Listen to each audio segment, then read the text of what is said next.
원화 스테이블 코인 어떻게 사용할 수 있나? 만들면 어디에 쓸까? 요즘 스테이블 코인이라는 말을 들어보신 분들이 많습니다.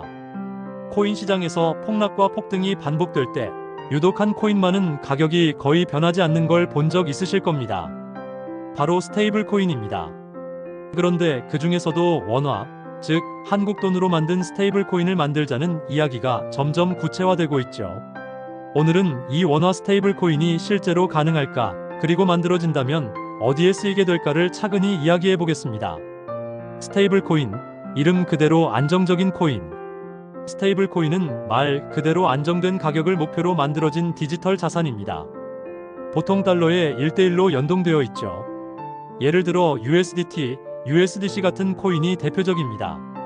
한 달러 가치에 묶여 있어서 가격이 거의 변하지 않습니다. 그렇다면 원화로 만든 스테이블 코인은 1코인 1원이 되는 거죠. 이론상으로는 아주 단순합니다. 그런데 문제는 누가 믿어줄 것이냐입니다. 달러 스테이블 코인은 누가 보증하나? USDT를 예로 들면 발행하는 테더사가 실제로 은행에 한 달러씩 넣어두었다고 주장합니다. 사용자는 그걸 믿고 한 달러와 똑같다고 생각하죠. 그런데 이게 완전히 믿을 수 있을까요? 테더사는 한때 준비금이 100%가 아니다는 논란에 휩싸였고 지금도 회계의 투명성이 문제입니다. 결국 스테이블 코인은 신뢰의 기술이 아니라 신뢰의 구조입니다. 그렇다면 원화 스테이블 코인은 누가 보증해야 할까요? 누가 원화 스테이블 코인을 만들 수 있을까? 첫 번째 후보는 은행입니다. 한국의 주요 은행들이 직접 스테이블 코인을 발행한다면 국민들이 신뢰할 가능성이 높죠. 하지만 문제는 법입니다. 한국의 금융법은 민간이 화폐를 발행하는 것을 엄격히 금지하고 있습니다. 그렇기 때문에 은행이 스테이블 코인을 만들려면 지급결제용 토큰이나 전자지급 수단으로 법적 지위를 받아야 합니다. 두 번째 후보는 핀테크 기업입니다. 카카오페이, 네이버페이 같은 곳이 원화 스테이블 코인을 발행하면 어떨까요?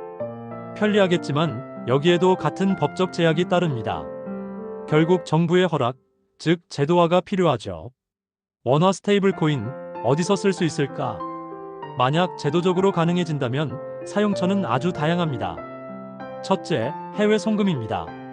지금은 외환 규제 때문에 해외로 돈을 보내려면 복잡한 절차를 거쳐야 합니다. 하지만 원화 스테이블 코인이 있다면 블록체인을 통해 빠르고 저렴하게 송금이 가능합니다. 예를 들어 한국에서 베트남으로 돈을 보낼 때 원화를 스테이블 코인으로 바꿔 전송하고 현지에서 즉시 달러나 동으로 교환할 수 있죠. 둘째, 결제입니다. 온라인 쇼핑몰, 편의점, 심지어 병원에서도 원화 스테이블 코인 결제를 지원하게 된다면 카드 수수료 없이 즉시 결제가 가능합니다. 셋째, 투자입니다. 가상자산 시장에서 원화 스테이블 코인은 기준 통화가 됩니다. 지금은 비트코인, 달러 기반 스테이블 코인이 거래의 기준이지만 원화 스테이블 코인이 생기면 한국 투자자들은 환율 걱정 없이 디지털 자산에 투자할 수 있게 되죠. 하지만 문제는 있다. 원화 스테이블 코인이 활성화되면 분명 장점이 많습니다. 그러나 정부 입장에서는 걱정되는 부분이 있습니다. 첫째, 자금 세탁 위험입니다. 익명성이 보장된 블록체인에서 원화가 자유롭게 돌아다니면 불법 송금이나 자금 세탁이 쉬워질 수 있죠. 둘째, 통화 정책의 영향력입니다. 한국은행이 금리를 올리고 내리는 이유는 시중의 원화를 조절하기 위해서인데 스테이블 코인으로 원화가 자유롭게 이동하면 이 통제력이 약화될 수 있습니다. 그래서 한국은행은 한국형 CBDC 중앙은행 디지털 화폐를 별도로 연구 중입니다. CBDC와 원화 스테이블 코인의 차이. CBDC는 정부가 직접 발행하는 디지털 화폐입니다. 말하자면 디지털 현금이죠. 반면 스테이블 코인은 민간이 발행하는 디지털 예금에 가깝습니다. CBDC는 중앙은행이 보증하지만 스테이블 코인은 기업이나 은행이 책임을 지는 구조입니다. 즉, 신뢰의 주체가 다르죠. 한국이 만약 CBDC를 먼저 도입한다면 원화 스테이블 코인의 필요성은 줄어들 수 있습니다. 하지만 민간이 참여할 수 있는 하이브리드 모델이 등장할 수도 있습니다. 예를 들어 한국은행이 CBDC 인프라를 제공하고 민간 기업이 그 위에서 원화 스테이블 코인을 발행하는 방식입니다.